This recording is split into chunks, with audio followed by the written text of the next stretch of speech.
Welcome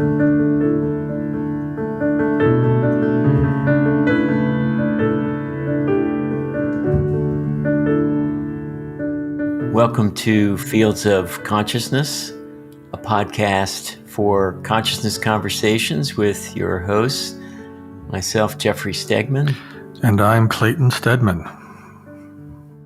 As consciousness explorers and founders of Focused Life Force Energy, we're here to bring a holistic approach to consciousness and share practical examples of how you can take your life to the next level. In this episode, we celebrate Earth Day and explore how to be a better steward of the planet. We discuss how the planetary field affects us and how we affect it. This episode has an additional special meditation for you to bless the Earth. Enjoy the episode. Hello, everyone. We're releasing this episode near the time of Earth Day. We're celebrating the Earth today by, among other things, recognizing its true nature as a conscious, intelligent being. We believe the Earth has a consciousness and is evolving on a planetary scale. So we'll be discussing how the consciousness field of the Earth affects us and how we can affect it as well. And we're also celebrating Earth Day with a meditation that you can join here at the end of the episode. As Jeff said, we believe that the Earth has a planetary field of consciousness. In previous episodes, we have discussed fields of consciousness around individuals in our local areas, in our regions and countries, and how they affect us. We humans have a large effect on the consciousness of the planet, and of course, the physical condition of it. It's been said many times that we are the stewards of the planet, for better or for worse. How can each of us contribute in a positive way? Working on our own personal level of consciousness is one way to positively contribute to the world and to all living beings on it.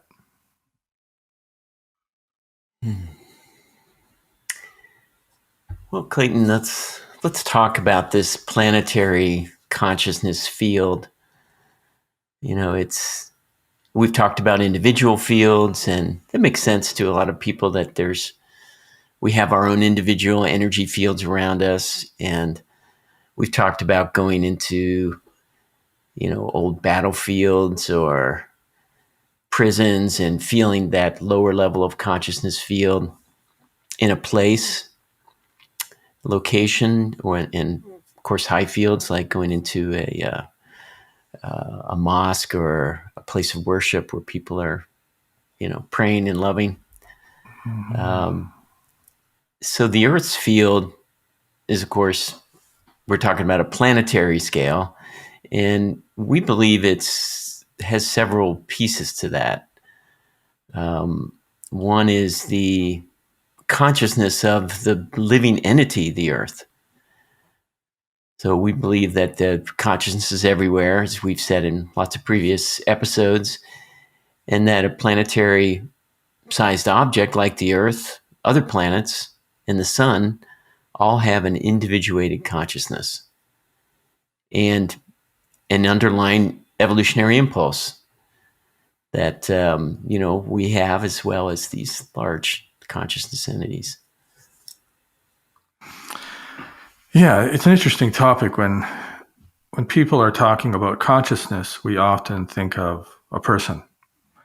So we can talk to that person. We have a language that we can agree to if we speak that language. If we think of pets, we can't necessarily talk to our dog in a way that it talks back to us, but we can train it to do certain things like roll over, shake a paw. We know when we rattle the bag of food that it comes running. If it's been trained to do that, or if it usually they figure out a couple things pretty fast. One is when they get fed, So when we think about consciousness, it's a little bit different. It's a bit of a leap for many of us to go from a human to, say, a pet to a planet. So in the native traditions, when I think of the relationship with the earth, I think of the sweat lodges that I've been to, and the native people that I studied under, mostly down in Vancouver when I lived there. I didn't go deep into that set of teachings, but I did probably a couple dozen sweats. And when I was really looking into the native traditions and what I could learn from it, the work of Black Elk was the one that kind of stood out to me. And so there's certain traditions where it's just an assumed cultural, almost unconscious belief that, of course, the earth has a consciousness. Of course, it is, well, I guess you'd have to define entity in a certain way that would include a non-corporeal being that has soil and minerals and plants on it. And it's just a different way of thinking for a lot of us until it isn't. And then of course it does. So if we look at some of the evidence in the secret life of plants, they make that correlation between the thoughts that people have when they come into a room and how plants are effective. So there's certainly science and studies that have proven that in a way that the Western mind can relate to it.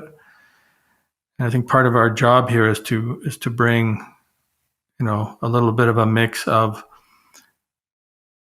measuring consciousness fields in a way that maybe the Western mind can relate to it, and then experiencing some of it in a more, we'll say, if we want to say West and East, more of a mystical tradition. And, poets and musicians and artists in many ways, they have a way of connecting with things that transcends the mind. And we need that. And it's also, I think, helpful to address the mind's desire for data to help it relax. And then we can enjoy life instead of analyzing it. we have no lack of data. Yes. And we were just calling ourselves geeks right before we came on the episode. It does help the mind, and it helps put things in perspective, which we'll do during this episode. Is how does this planetary field affect us when it's at different levels of consciousness? So levels of consciousness, we refer to Dr. David Hawkins and his map of consciousness that he created. It's a logarithmic scale to 1,000, sort of in this physical realm, and really to infinity, that each point upwards 10 times more energy.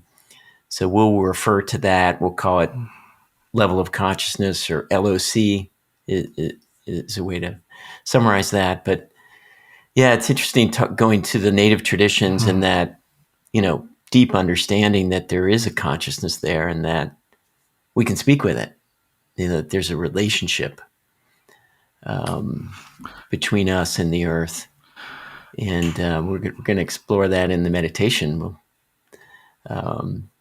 be speaking to the earth in our own way. Yeah, what's interesting is there's a couple groups up here. They're calling themselves spiritual hunters, which is very, very interesting. And I know a gentleman who was he's kind of loosely connected to it, but for him, he was brought up in the bush as a young man. He's about he's in mid 50s now, in late 50s. When he was 13 years old, he had his own trap line. And then he got taken away to residential school shortly after that. But he just grew up with this relationship with the earth. And there's been a couple times when we have gone out together into the bush just to, I was asking him to teach me how to connect with nature better. And so we do a little prayer before we go out. And I was reading books about about the natives' relationship with the earth. And one of the things that people would do when they were hunting is they would go into an area and they would turn the rocks over in the area. And what they would find in the rocks were images of the animals that lived in the area. Mm. And then from that, they would know that if there's a certain type of animal in the area, it would relate to the environment in a certain way and a pretty predictable way. And then they would be able to go to those areas and increase their odds of having a successful hunt. But so this gentleman's name is John. It's his white name. And what he told me is that when they would go hunting, they really wouldn't go out to take an animal. They would ask the creator what it has to teach them today. And sometimes it was to take an animal and sometimes it wasn't. But that was their attitude. And so I don't know, there's things like that that are kind of almost partly mystical. But when you turn over rocks and you find the images of animals in the back of rocks and there's those animals in the area, that is a form of evidence. So that's another kind of bridge between the evidential part of life and the mystical tradition. And when I've gone out with John, I've never seen so many animals in my life. Now we didn't take any animals when we were together, but there's a lot of turkeys in the area, so we were looking to explore taking a turkey for Thanksgiving, and we didn't. But we've seen a couple of flocks of turkeys that were pretty large flocks. And he was asking the flock if one of them wanted to, give up its life for us. And he didn't get a yes. And we weren't prepared to take anything anyway. But that's part of what he taught me about the native tradition. Now, I don't know if all native traditions are the same, but it's just, we're talking about the relationship with the earth and the animals that live on it and the minerals. And that's part of their tradition. So I just find that really fascinating. Mm-hmm. Yeah, it seems it's the same as how we're looking to run the FLFE business, or how we're, to the best of our ability, running the FLFE business, doing what's in the highest and best interest of all creation, or what is creator want us to learn, or in how to move forward. And so in terms of the earth, that's respecting the earth and respecting the resources that are there, and looking to be in that flow of what's in the best interest of all, at all times. It's a different orientation. So yeah, I never thought about the connection between the native traditions and what we're doing in FLFE and running the business. Yeah, since it's, we're releasing this around Earth Day and people are looking about how they can have a different relationship with the earth. Just thought we should tell some stories about how different traditions have had a different relationship with the earth than maybe a Western mindset, and kind of the religious, historical context of the humans have dominion over the earth versus humans are in a relationship with the earth. And I don't know where that would lead us as a society, but I think it would be an interesting topic to explore. I mean, I don't have to go hunting. I can just go to the supermarket, but you can ask the same question. What can I learn here at the supermarket? Yeah, that's true. That's true. So a planetary consciousness field then, includes the living entity, we believe, the consciousness of the earth, and it includes the sum of all consciousness fields on the earth. So just like we've talked about in previous episodes, and human individual fields, fields of other intelligent beings, animals, plants, in the fields for, even what people consider inanimate objects, like minerals and rocks and the soil, even that it also has consciousness. And the whole planetary field then is a combination or sum of all these things, and that we can measure it using kinesiology, or kinesiology is consciousness kinesiology, or muscle testing to measure on a consciousness scale, the map of consciousness that we've talked about. And that's where the numbers come in that we talked about earlier, that can really help us kind of understand our experience of the world and its influence on our lives. Yeah, the map of consciousness is, there's many maps of consciousness out there. The one that we're using is created by Dr. David Hawkins. His book, Power versus Force, is a New York Times bestseller, so it's pretty accessible. And that's, at least in the first edition, it's on page 68, the map. So you can probably find a copy online pretty quickly if you want to know more about the map of consciousness that we're referring to. So we were going to go over some historical data, Jeff, about the history of the planet and its level of consciousness. Yeah, it kind of relates to how the planetary field affects us. So we're kind of putting numbers on things that we might experience as a feeling or a mood or just a way of seeing the world. Yeah. Yeah, to me, the planetary field of consciousness kind of seems like a bank account. You know, you contribute to it, and then you have resources, right? And it, when you need it, you can withdraw from it. So let's go back so we went back about 3,000 years to get a sense of the historical perspective that might help us make a relative comparison to our experience today. So we use consciousness kinesiology and did a lot of calibrations, looked back 3,000 years. So essentially we went back to 1000 BC, a little bit more, but roughly 1000 BC. And it's interesting as you look at the world, and there were higher civilizations that we've heard about, like Lemuria and Atlantis, that Plato and others have brought forward, and it shows up on ancient maps.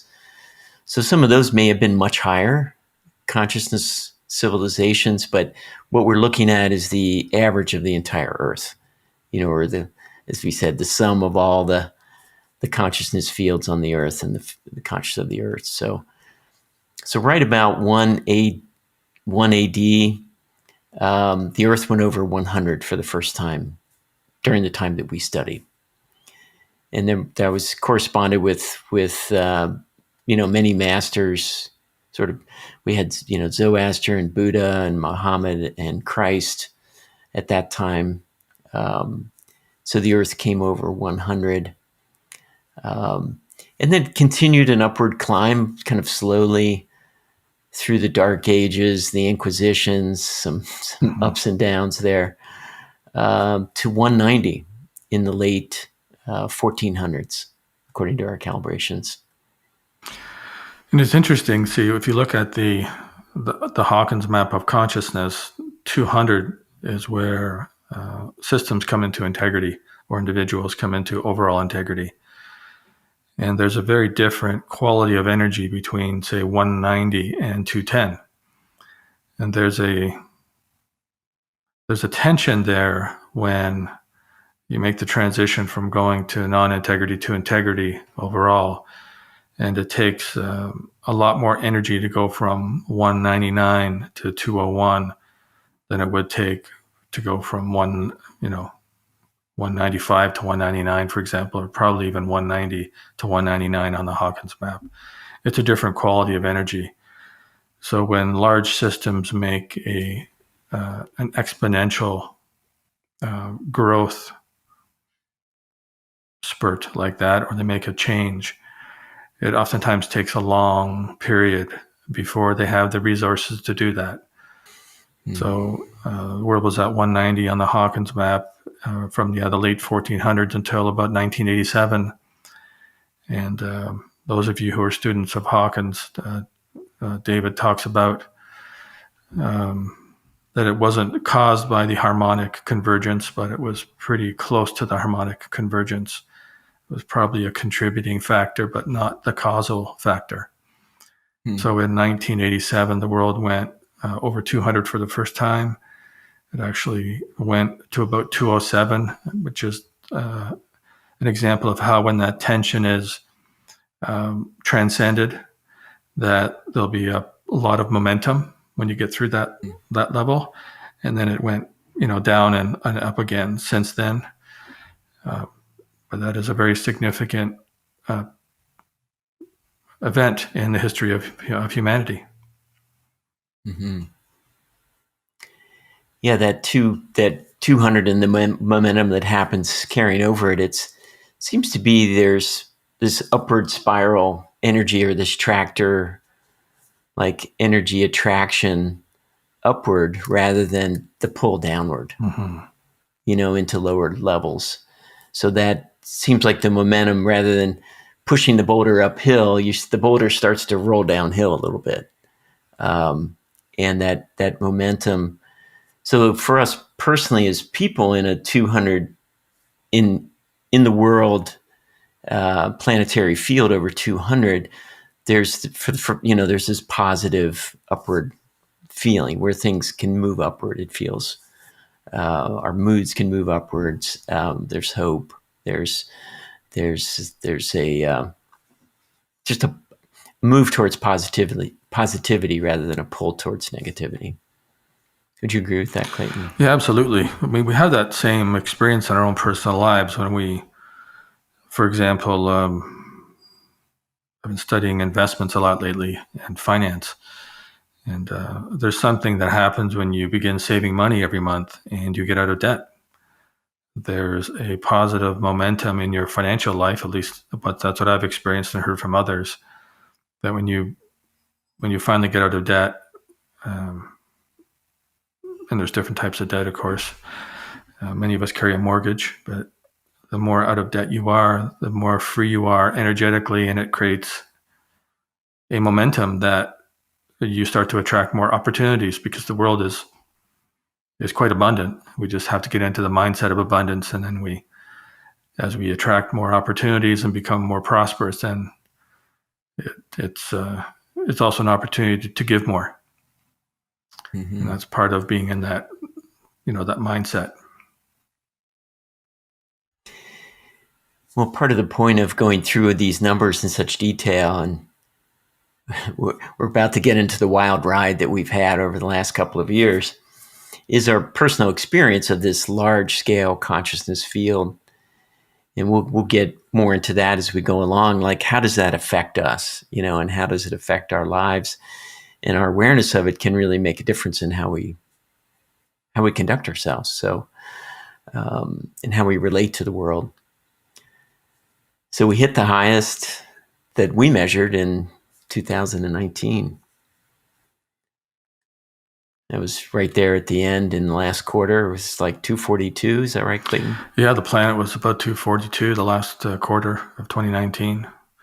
And in Hawkins' work, there's kind of these base camps, if you will, at every 50-point integer on the map of consciousness. So you have 200, 250, 300, obviously. And so we were looking, at least, us in the company and a few of our friends, we were wondering if we were going to be able to make it over 250, as that was the next level, and that's neutrality on Hawkins' map.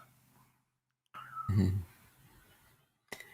Well, we had some things interfering with that. There were some major issues with the COVID, the whole COVID issue. We dropped below 200 in late March of 2020 and got down into fear. So back to 100. So the whole entire planet was at 100, which we'd, just gotten above in, AD, 1 AD.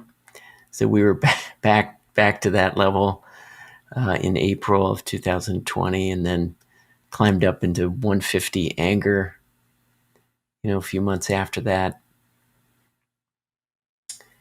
Yeah, and we were celebrating, I remember, in December of 2020, back over 200. Yeah, for a little while, it was. It looked like things were kind of over, and then the lockdowns and the restrictions came in again, and we were back to 150. Mm-hmm. And we're not giving you a month by month breakdown, but that's been sort of the overall trend. Mm-hmm. Yeah, and that will be on the link that we send in the show notes.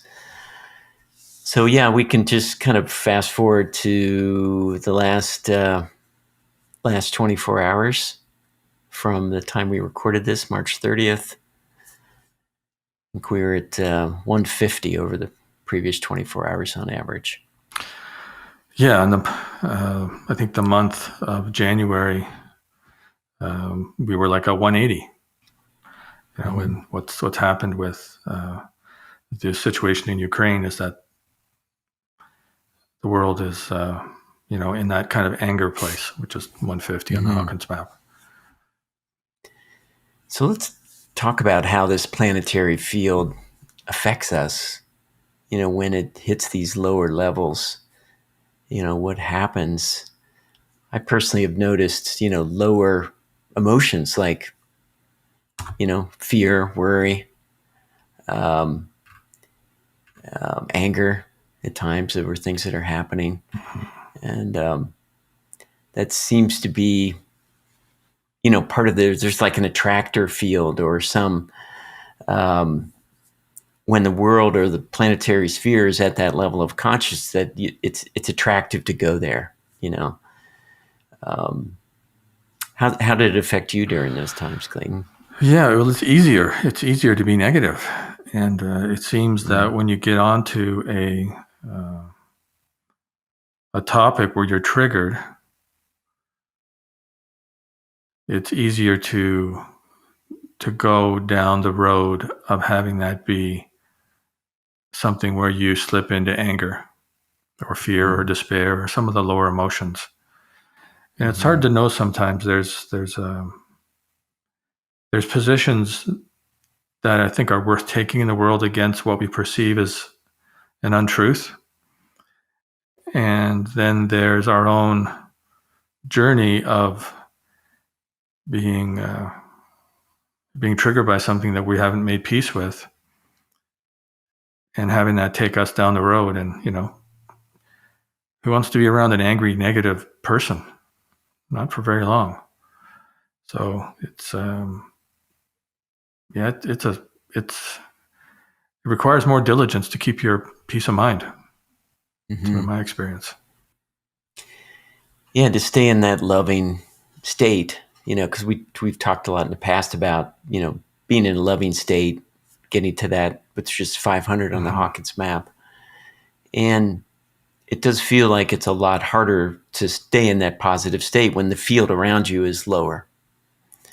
And certainly the news and the conversations are lower, that it takes more of our personal energy. I mean, to me, it felt like it's lowered my personal energy that's available because I'm, working to keep the state higher, and it can affect relationships as well. For going to those negative places, how does that affect our partners, the people around us, those that we care about? So this is all really how the world planetary consciousness field affects us and our life and how we see the world. Yeah. Yeah, I mean, we do a lot of kinesiology research, and, we sort of been tracking our own level of consciousness for probably since mid-2000s, Jeff, maybe, 2004, 2003. Maybe we went, we met sort of back then. We don't check it every month per se, but we certainly check it regularly, a couple times a year at least, and sometimes in a lot of detail. And, this period of time over the last 2 years has not been our highest 2 years in the previous 20. I'll put it that way. And, lovingness is not to be assumed that that it's without boundaries and without standards, and that you're not a pushover or a kick dog, or you're being abused by anybody. It's just you're making a conscious choice to have peace of mind. And peace of mind is a lot more accessible at 500 than it is at 150. So, there's always a context around these things. And for many of us, the opportunity that this last couple of years has brought up, it's allowed us to evaluate the importance of our state. And is our state the most important thing in our life? And it seems to be a more and more important conversation to have. And if it is the most important thing in our life, then how do we behave? And how do we manage our lives? How do we plan our lives around that? And that's been coming up a lot in our conversations, I think, Jeff, between us and the staff, and even in my home. It's like, if our state is the most important thing, then what does that mean on a day-to-day basis? And how does that affect our work and, our diet and our social life and, exercise, everything. And I think we've talked in previous episodes about the responsibility to keep a positive state, sort of the ethical responsibility. And that leads us to, how we affect the planetary field. So, maintaining that positive state, say we're at 500 in a loving state, we're feeling loving towards those around us, towards the earth, towards whatever's happening at that time in our life, that contributes in a big way to the earth and to everyone else. And we have some studies that we did in FLFE and our research team, sort of looking at, well, what does level of consciousness do to plants? Because we've heard from FLFE subscribers a lot about their gardens and their trees in their yard being so much bigger and greener than their neighbors, and sending us, giant cucumber pictures and other things that they've grown. And so we did some plant studies, and this is really to how does this planetary field affect plants and all life. And, as we contribute to it through maintaining a loving state and some other things we'll talk about, that affects life, in all ways, in many ways. So in FLFE, we did a preliminary plant experiment with the FLFE high consciousness field. We saw a 29% increase in leaf length in spinach. And we've just gotten some results on a larger controlled study on a farm in Saskatchewan, Canada, with the FLFE environment. And we saw between a 14% and a 29% increase in yield, of the crop per acre compared to control acres. So level of consciousness matters. It matters in the vitality of life. And there's plant growth and there's human consciousness growth. We know that in the FLFE environment, if you're 24/7 in the environment for 90 days, that people go up on average, I think it's 30 points now. Yeah, it's 30 points, yeah.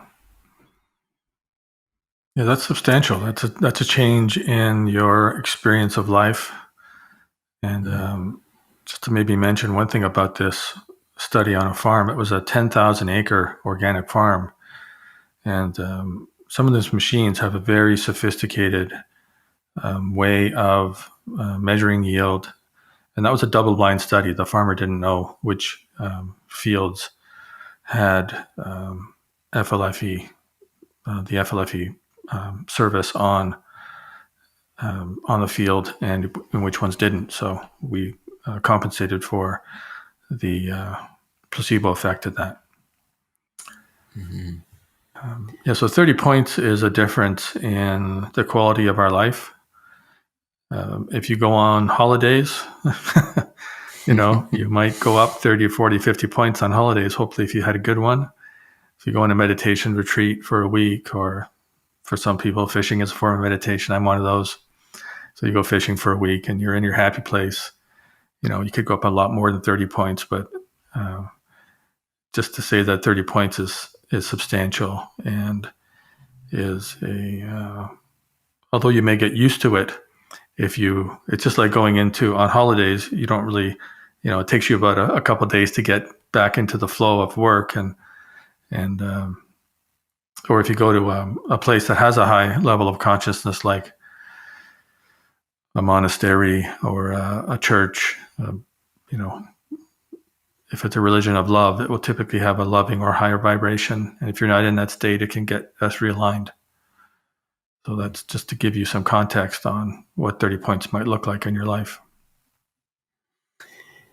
Yeah, it's more joy, more abundance. We hear reports from subscribers, and for me, more freedom from patterns of belief that just weren't working for me anymore. Yeah. And that's been part of our, life work of, working on our consciousness and trying to free ourselves from those patterns it's so funny when I come upon those sometimes. It's like, wow, I still believe that, and it's time to go. So that's part of the payoff for rising to consciousness, why it matters. But we're talking about a planetary scale, and there is a way that our personal growth helps the entire planet in a real way, and that's the compensation factor that Dr. Hawkins brought forward. You want to talk about that, Clayton? You've studied that more than I have. So in the back of Power versus Force, the first edition, on page 282, Dr. Hawkins talks about the compensation factor.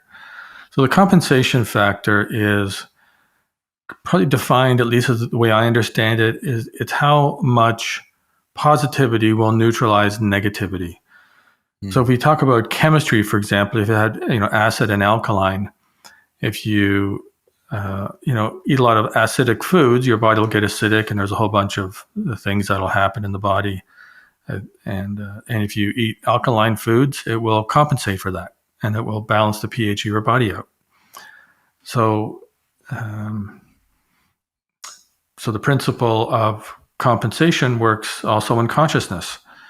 So because we like data and numbers, we appreciated the fact that Dr. Hawkins had measured this.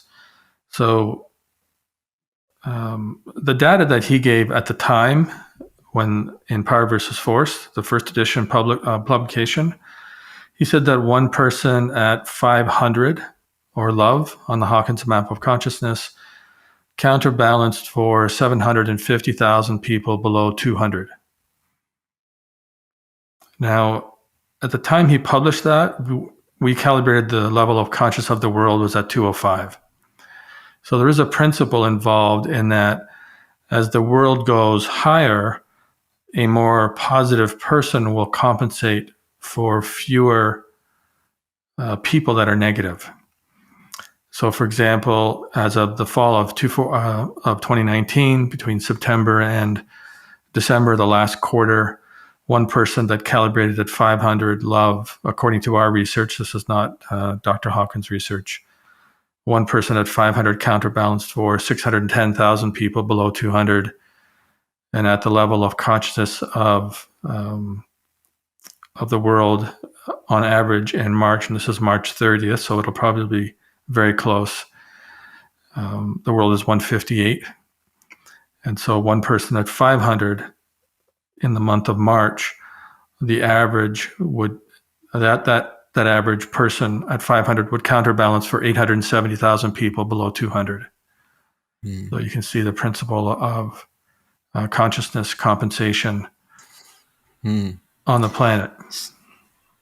So it's even more important at these times to raise our own consciousness because of that. Yeah. So it goes from one person counterbalancing 750 to one person counterbalancing 870. Yeah. Yeah, that's 1,000. That's a lot of people. Yeah. So, go ahead, Clayton. Well, I'm going to talk about the earth here, but I'll talk about individuals. I'll pass the earth part to you, Jeff. A lot of people wonder, how do I live a good life? What's the good life? We all wonder that, I guess. Part of the good life is to have a high level of consciousness. A high level of consciousness is the thing that we can control the most. And that's the way to increase our freedom the most, as Jeff said. And, you can just have a pretty average life and be a loving person and make a great contribution to humanity.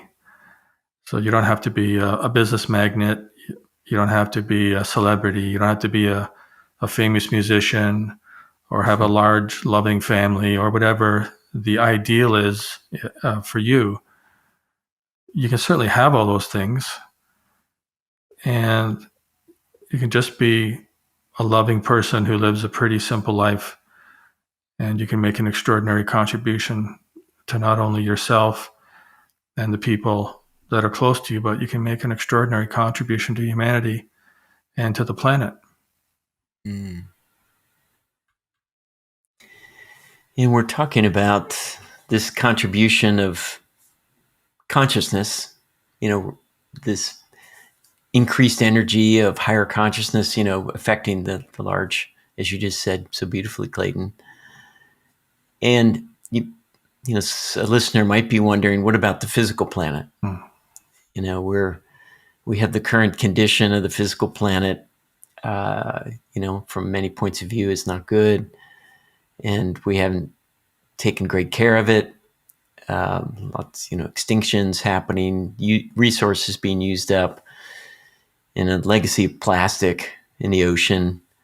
I've been following this Australian couple, going into the wilds of Australia in this little 14-foot dinghy or very small boat. And everywhere they go, they find tons of plastic on the beaches. I mean, this is like in some of the most remote parts of the world, and it's just full of plastic. But this current condition, from our point of view, is a consciousness issue.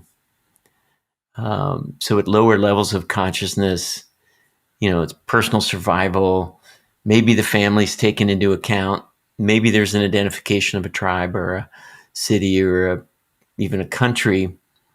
But that's kind of all you can see, and so you're not thinking about the larger picture of the earth at that level of consciousness. And you could think of it like rising in consciousness, like going up a tree. So the higher you go, the more you can see. And the more you can see, the more you can care for, the more that you can love and care for. So the view up the tree at the very bottom is just self, very selfish. And then as you go up, it's really could be oneness with all that is, at the top, that you see everything, and it's a part of you and you're a part of it. So one of the quotes that's attributed to Einstein is that we cannot solve our problems with the same level of thinking that we created the problems with. So we see that as that's the same level of consciousness that we created the problems with. So rising in consciousness would up-level our view of the world and our thinking that could include solutions, to these current problems that we're dealing with. So working on raising our consciousness counterbalances, as we've said, lower level of consciousness out there, sort of positivity counterbalancing negativity, but also from a higher level of consciousness that we may solve these problems, and from a higher perspective or a higher level of thinking, as Einstein said. So the question that you may be asking yourself is, what can we do? What can we do for the earth? And at least one answer for us in this moment is we can do a meditation for the earth. And we'll activate a high consciousness field through the FLFE technology to help us stay in a high state and get into a high state, first of all. And then in terms of other things you would like to do for Earth Day, that's really sort of up to you. But we wanted to do something together to contribute to the Earth. So in this meditation, we'll have the opportunity to experience a higher level of consciousness. There's no forcing of this on anybody. It's of your free will, and it's an opportunity for you to experience this higher level of consciousness up the tree, as Jeff said. So in different episodes, we've touched on different ways to raise our level of consciousness. Our life's work, as expressed through FLFE, or Focused Life Force Energy, is to support the optimal conditions for the evolution of consciousness in an economized society. So in many ways, it's a service for seekers on a spiritual path to accelerate their growth, or just for those who value the experience of a higher level of consciousness and their relationship with that. I don't want to make it wrong for anybody not to want a higher level of consciousness, so I think we'll just leave it at that from my point of view. So, in general, raising consciousness can be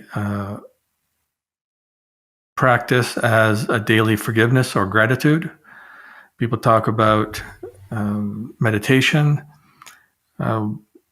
We've met some people who are parents who consider their parenting as a spiritual path. So, loving their children, making them breakfast, making them dinner, going out and earning a living for them is I think an underrated spiritual act of devotion. And we can also maintain our house as a sanctuary. We can clean it. We can get nice plants. We can decorate it. We can feng shui it. We can limit, distracting media. Having a television on all the time is pretty hard on some homes. We can play nice music. And then there's the standard practices of meditation and contemplation to connect with a higher power.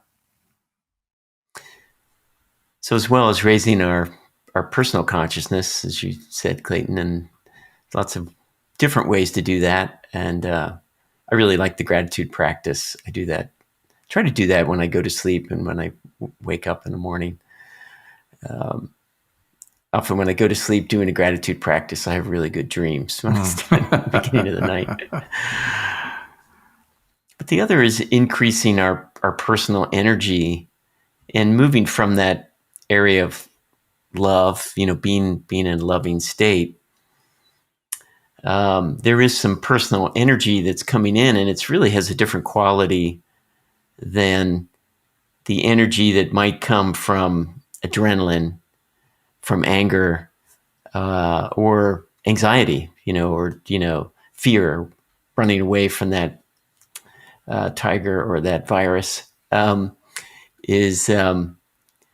fear can create adrenaline, which creates a type of energy, but it is short-lived and it's hard on the body. Mm-hmm.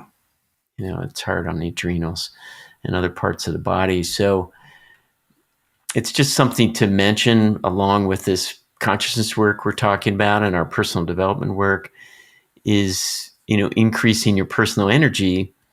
I use exercise for that.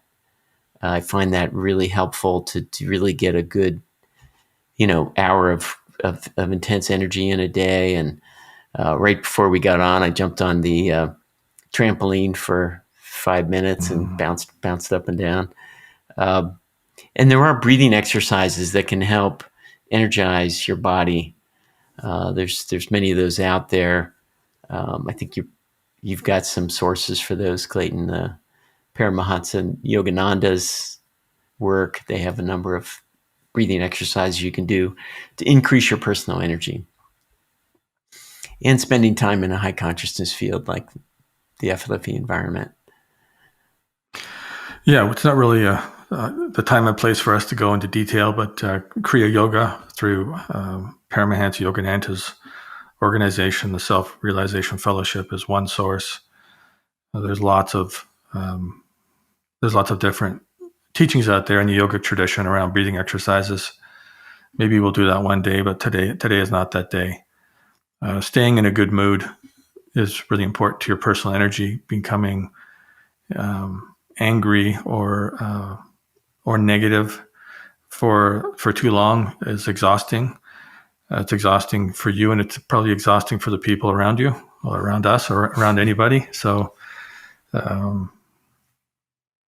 is a lot of energy in anger, but it's the type of energy that is very costly and typically destructive. So we just thought it was important to create a relationship or a bridge between a personal energy field or the personal energy of our body and a high consciousness field, because you're more free when you're in conscious control of your energy level.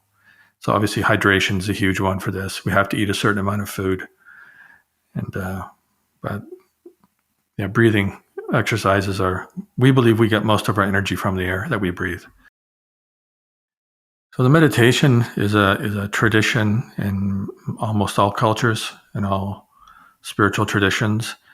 And as we go into this, it's an opportunity to climb that tree and see more of the world and express our gratitude for how the world's contributed to our existence and give something back to it. It is related to our own personal relationship with life, and it does give us an opportunity to appreciate other cultures, the biodiversity of the earth, the ecology of the planet, and the views of other people that we may not necessarily understand. In this style of meditation, we will have one person speak from the perspective of the individual. That will be Jeff. And then there will be an opportunity to share your own thoughts from your own individual perspective, which may include your gratitude for the earth and eventually a blessing for the earth. I will speak from the perspective of what I believe wants to be said from the collective consciousness of humanity. And then I will give you an opportunity to speak with your own thoughts silently or out loud if you wish, from the perspective that you feel needs to be expressed from humanity. So there will be one of us speaking.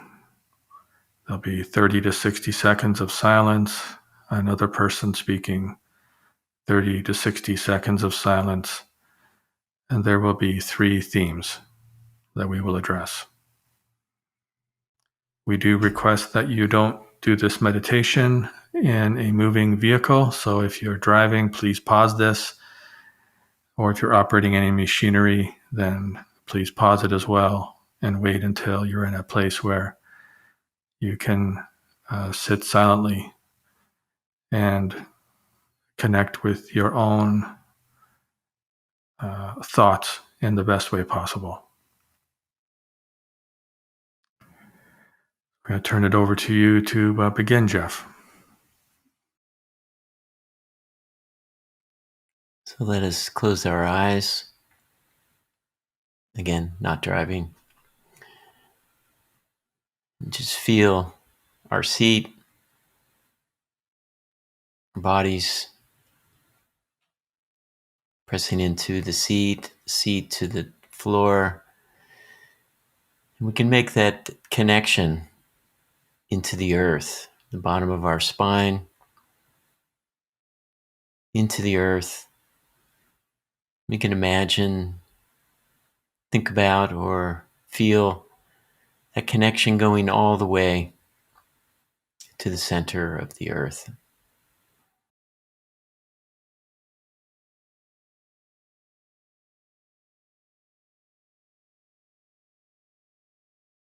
So dear earth, acknowledging that you are being, that you have consciousness, that you're a great, wise, and evolving being who is interacting with us in all aspects of the earth.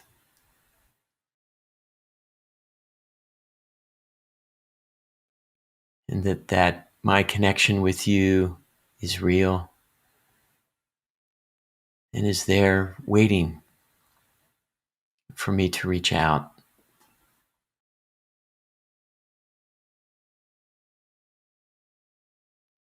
to this ancient,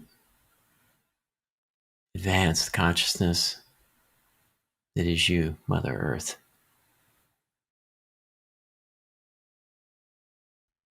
Now, as you wish, you can speak your own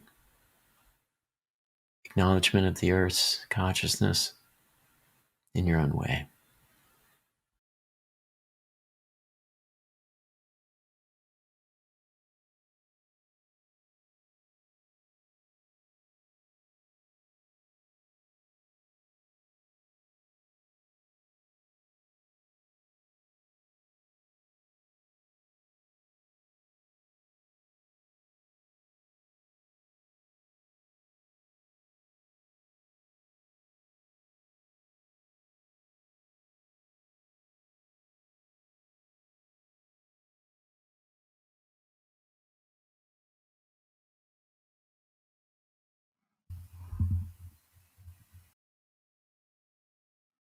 Speaking from the collective to the earth,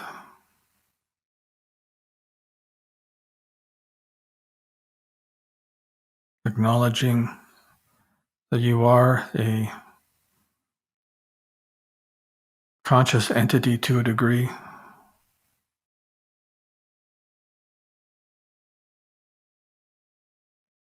I see our ancestors walking across the earth as hunter-gatherers,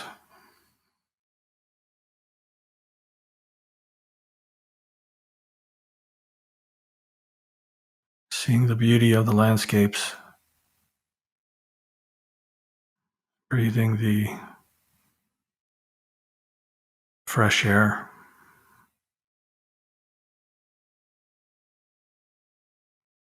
appreciating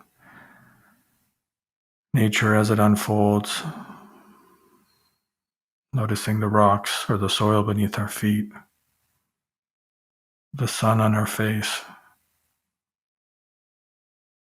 and noticing that as we acknowledge your intelligence, your beingness, Earth, that you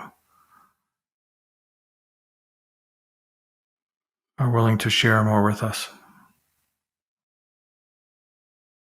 And that as we respect your resources, that we are more in alignment with ourselves and you that provide all to us, and that we find peace in our relationship as we go through our day-to-day lives and as our societies transform from hunter-gatherer to agrarian societies where we become farmers, and then into the industrial era. And we see the relationship with you progressing,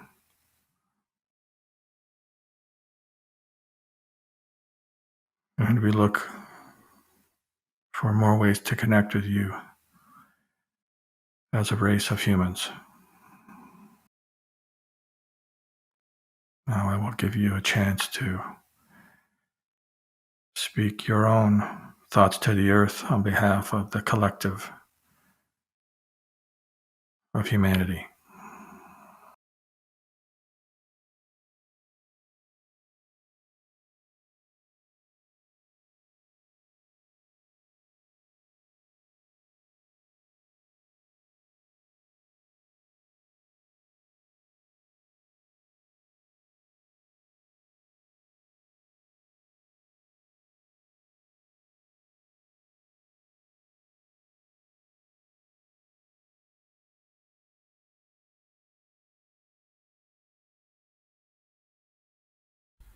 Thank you, dear Earth, for all that you have done for me individually,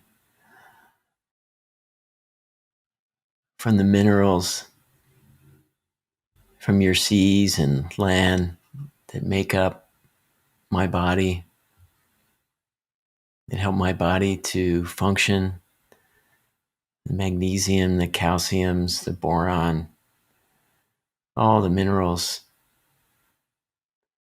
I'm so grateful for this support for my life, health, and well-being, for the air we breathe, the water we drink, and the air I breathe and the water I drink as an individual,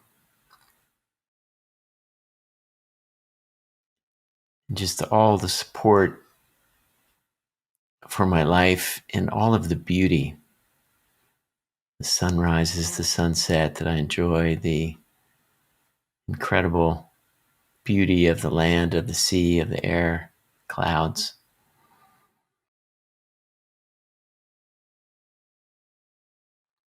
I'm grateful for this dance of life in your safety and abundance.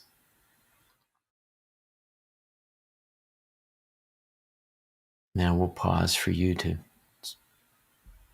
thank the earth in your own way.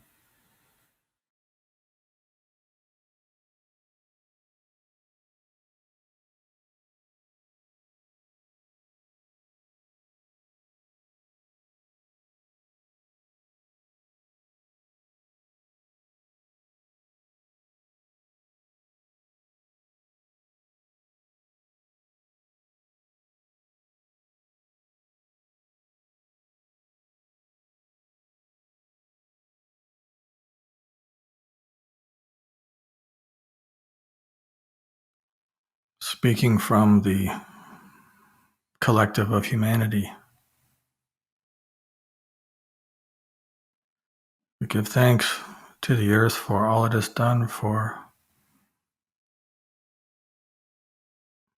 all of our ancestors, for all of the people who have ever walked the earth, for all of the animals who have lived on its skin.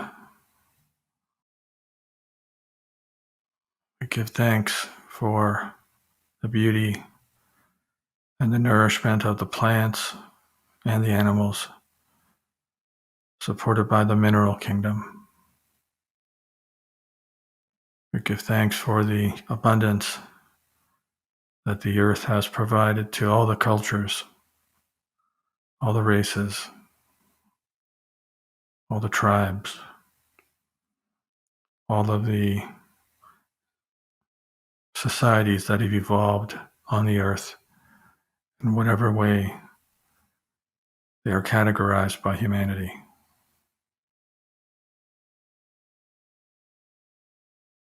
We acknowledge that everything that we have comes from you,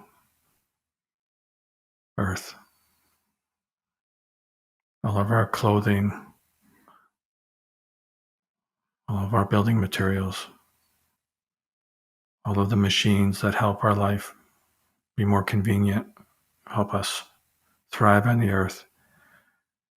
In fact, even help us survive.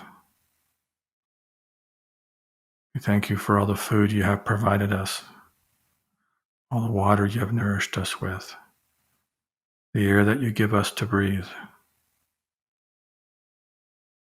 We thank you across all races, across all generations, across all genders.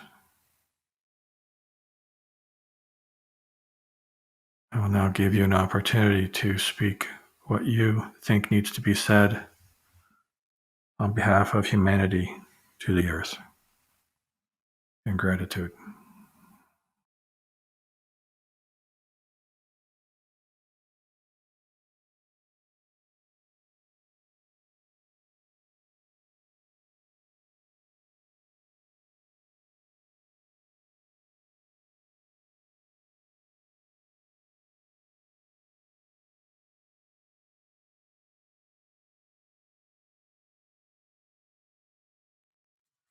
as an individual.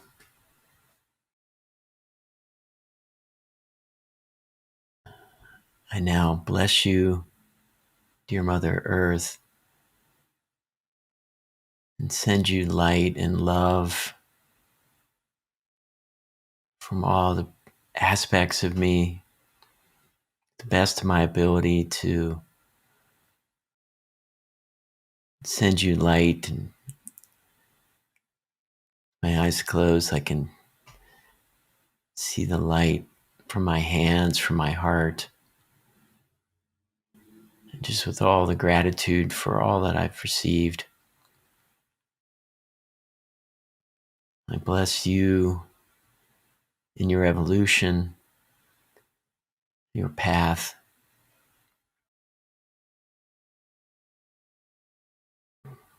I open my heart and send you this gratitude and love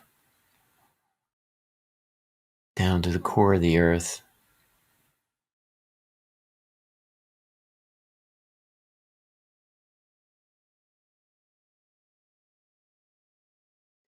And I invite those listening to do the same now as you wish in your own way.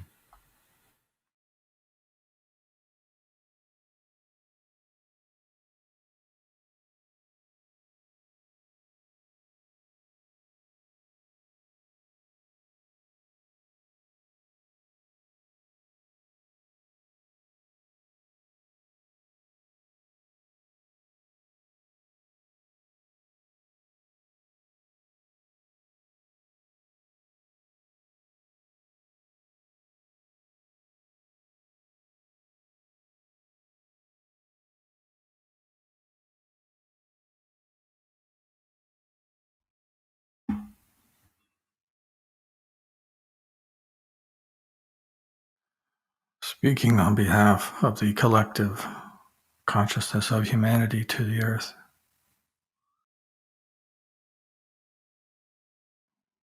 we thank you for and bless you for all that you have given us. In many cultures, humans are seen as the intermediator between the spirit world and the earth world. And so whatever belief you have in a higher power, a force greater than yourself, whether it's an angelic realm or some divine entity or divine form of benevolent, loving energy, we send that into you, Mother Earth. We bless you as a race, as a people, as a human family, for all that you have done for us and all those who have come before us.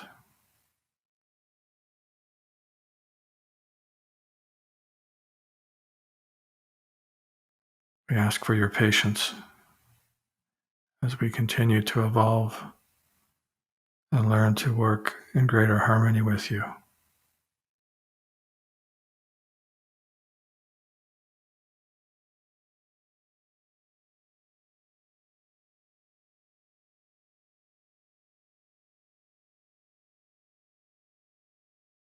I'll give you an opportunity to bless the earth from the perspective of all of humanity as best you can.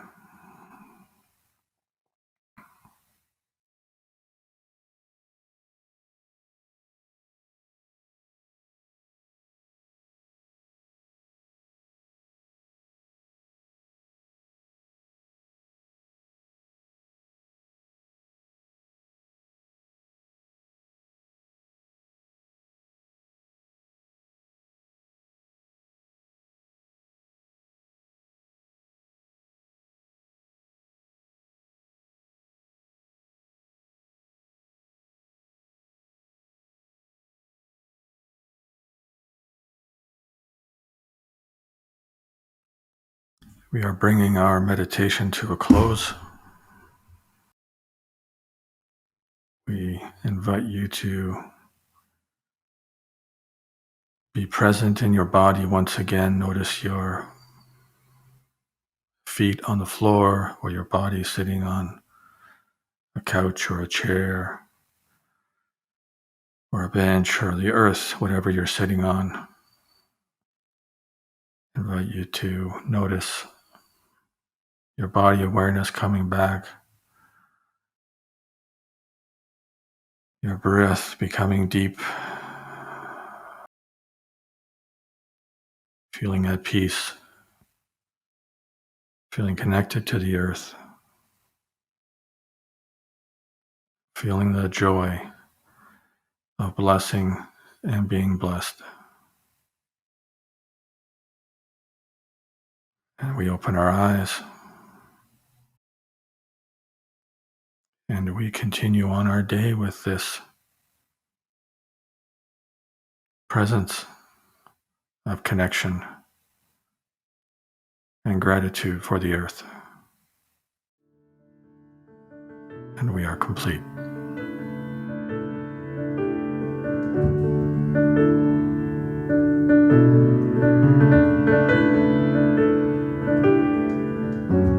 Thank you for joining this episode of Fields of Consciousness, the podcast of consciousness conversations.